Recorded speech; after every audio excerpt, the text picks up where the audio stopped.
Hello! ഇന്നൊരു അടിപൊളി fried ചിക്കൻ്റെ റെസിപ്പിയാണ് ട്ടോ കാണിക്കുന്നത്. KFC സ്റ്റൈലിലുള്ള ഫ്രൈഡ് ചിക്കൻ നമ്മൾ ഓൾറെഡി ചെയ്തിട്ടുണ്ട്.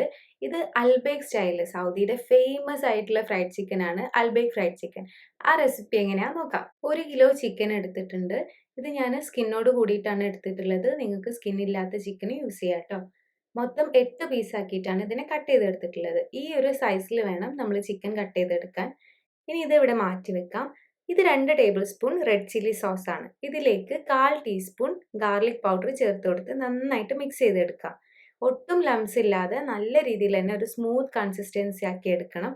എന്നിട്ട് ഈ ഒരു പേസ്റ്റ് നമ്മൾ ചിക്കൻ്റെ ഉള്ളിലേക്ക് ഇൻജെക്ട് ചെയ്യാണ് ചെയ്യുന്നത്. നമ്മൾ സാധാരണ ബ്രോസ്റ്റഡ് ചിക്കൻ അല്ലെങ്കിൽ ഫ്രൈഡ് ചിക്കൻ കഴിക്കുന്ന സമയത്ത് വലിയ പീസായിരിക്കും, പക്ഷെ ഉള്ളിലേക്കൊന്നും മസാല ഉണ്ടാവില്ല അല്ലേ?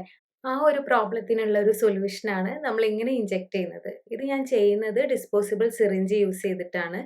നമുക്ക് ഇതിൻ്റെ സൂചി ഒഴിവാക്കാം. എന്നിട്ട് ഇതിൻ്റെ ഉള്ളിലേക്ക് നമ്മുടെ മാരിനേഷൻ എടുത്തിട്ട് ഓരോ ചിക്കൻ്റെ പീസിലേക്കും ഇൻജെക്ട് ചെയ്ത് കൊടുക്കാം. ചിക്കനിലേക്ക് മാരിനേഷൻ ഇൻജെക്ട് ചെയ്യാൻ വേണ്ടിയിട്ട് മാരിനേഷൻ ഇൻജെക്ടർ നമുക്ക് മാർക്കറ്റിൽ അവൈലബിൾ ആണ്. പക്ഷെ അത് എല്ലായിടത്തും കിട്ടാനില്ല. പിന്നെ നല്ല കോസ്റ്റ്ലി ആണ്.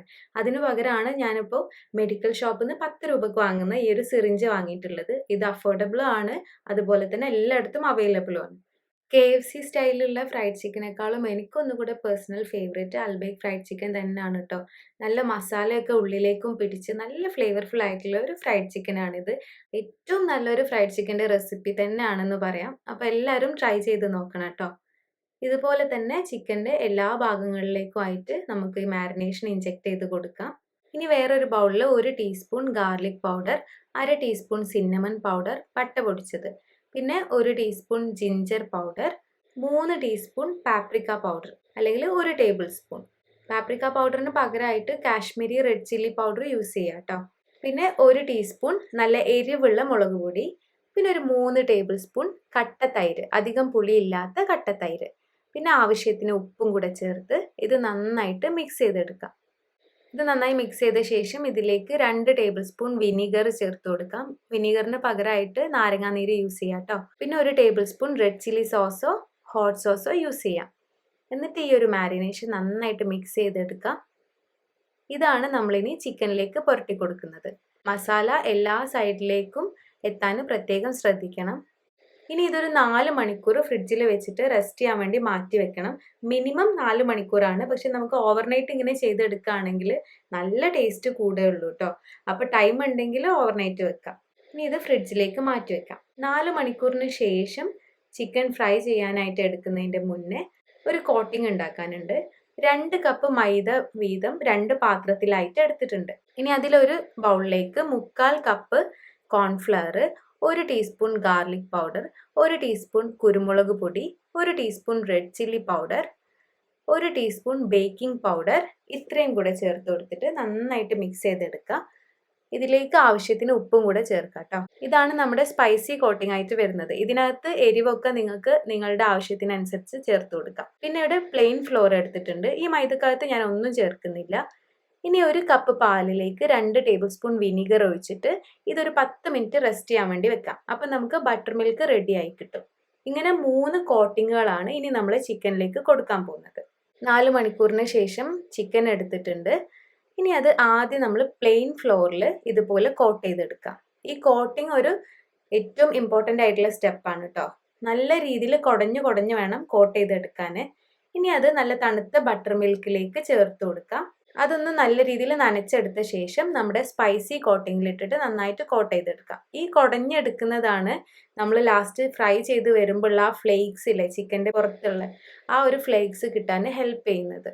ഇതുപോലെ നല്ല രീതിയിൽ കുടഞ്ഞെടുക്കണം. എന്നാൽ മാത്രമേ ആ ഒരു പെർഫെക്റ്റ് ആയിട്ട് നമുക്ക് ടെക്സ്ചർ കിട്ടുള്ളൂ. ഇനി ഒരു പാത്രത്തിലേക്ക് കുറച്ചധികം ഓയിൽ ഒഴിച്ചു കൊടുത്തിട്ട് ചൂടാക്കിയെടുക്കുക. തീ എപ്പോഴും മീഡിയം ടു ലോ ഫ്ലെയിമിൽ ഇട്ടിരിക്കണം. ഇനി ഇതിലേക്ക് നന്നായിട്ട് ചൂടായ ശേഷം നമുക്ക് ചിക്കൻ പീസ് ഇട്ട് കൊടുക്കാം. ഞാനിപ്പോൾ വലിയ പീസ് തന്നെ ഇട്ട് കാണിച്ചു തരാം കേട്ടോ. ഒരു സൈഡ് 4 മിനിറ്റ് കുക്ക് ചെയ്തെടുത്താൽ മതി. ഫ്ലെയിം പ്രത്യേകം ശ്രദ്ധിക്കണം. എന്നിട്ട് പിന്നെ മറിച്ചിട്ടിട്ട് വീണ്ടും ഒരു 4 മിനിറ്റ് കൂടെ കുക്ക് ചെയ്തെടുക്കാം. പെർഫെക്റ്റ് ആയിട്ട് നമുക്ക് കുക്കായി കിട്ടും. ഇത്രയും വലിയ പീസ് 4 മിനിറ്റ് അങ്ങനെ 8 മിനിറ്റ് ആണ് കുക്ക് ചെയ്തെടുത്തിട്ടുള്ളത്. ഞാനിത് ഓപ്പൺ ആക്കി കാണിക്കാം ലാസ്റ്റ്. അപ്പം നിങ്ങൾക്ക് മനസ്സിലാവും എത്രത്തോളം പെർഫെക്ഷനിലാണ് നമ്മൾ കുക്ക് ചെയ്തെടുത്തതെന്ന്. ഫ്ലെയിം പ്രത്യേകം ശ്രദ്ധിക്കണം കേട്ടോ. ഇനി നമുക്ക് ലെഗ് പീസ് ഒന്ന് ഫ്രൈ ചെയ്തെടുക്കാം. ലെഗ് പീസ് എപ്പോഴും ഫ്രൈ ചെയ്തെടുക്കാൻ എനിക്ക് പ്രത്യേക ഇൻട്രസ്റ്റ് ആണ്. കാണാൻ നല്ല രസമാണ്. ഒട്ടുമിക്ക ആൾക്കാരുടെയും ഫേവറേറ്റ് ആയിട്ടുള്ള പീസ് ലെഗ് പീസ് ആയിരിക്കും അല്ലേ. അപ്പോൾ നമ്മുടെ ലെഗ് പീസും 2 സൈഡും 4 മിനിറ്റ് വീതം കുക്ക് ചെയ്തെടുത്തിട്ടുണ്ട്.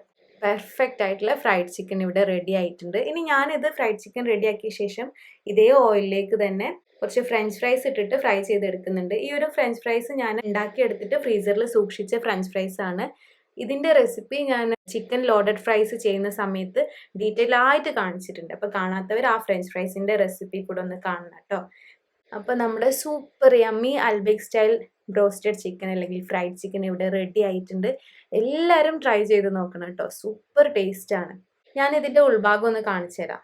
കണ്ടോ, പെർഫെക്റ്റ് ആയിട്ട് കുക്കായി വന്നിട്ടുണ്ട്. ഉള്ളിലേക്കൊക്കെ നല്ല മസാല പിടിച്ചിട്ടുണ്ട്. കാണുന്നില്ലേ? ഇതിപ്പോൾ നമ്മൾ കളറ് ചേർത്തിട്ടുണ്ടായിരുന്നെങ്കിൽ റെഡ് കളറിൽ ഉണ്ടായേനെ.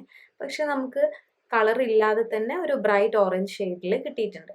ഇനി ഇത് നമ്മൾ കോക്ടെയിൽ സോസിൽ കൂടെ ഡിപ്പ് ചെയ്തിട്ട് കഴിച്ചാൽ സൂപ്പറാണ്. കോക്ടെയിൽ സോസ് ഒന്നുമില്ല, നമ്മൾ ഗാർലിക് സോസ് ഉണ്ടാക്കിയ ശേഷം അതിലേക്ക് ഒരു 2 ടീസ്പൂൺ വീതം റെഡ് ചില്ലി സോസും ടൊമാറ്റോ സോസും ഒരു നുള്ള് ഗാർലിക് പൗഡറും കൂടെ ചേർത്ത് മിക്സ് ചെയ്തെടുക്കുക. അതാണ് ഈ കോക്ടെയിൽ സോസ്. അപ്പോൾ എല്ലാവരും ട്രൈ ചെയ്ത് നോക്കൂലേ? എല്ലാവരും ട്രൈ ചെയ്തിട്ട് ഫീഡ്ബാക്ക് അറിയിക്കണം. അടുത്തൊരു സൂപ്പർ റെസിപ്പി ആയിട്ട് വരുന്നത് വരെ ബൈ.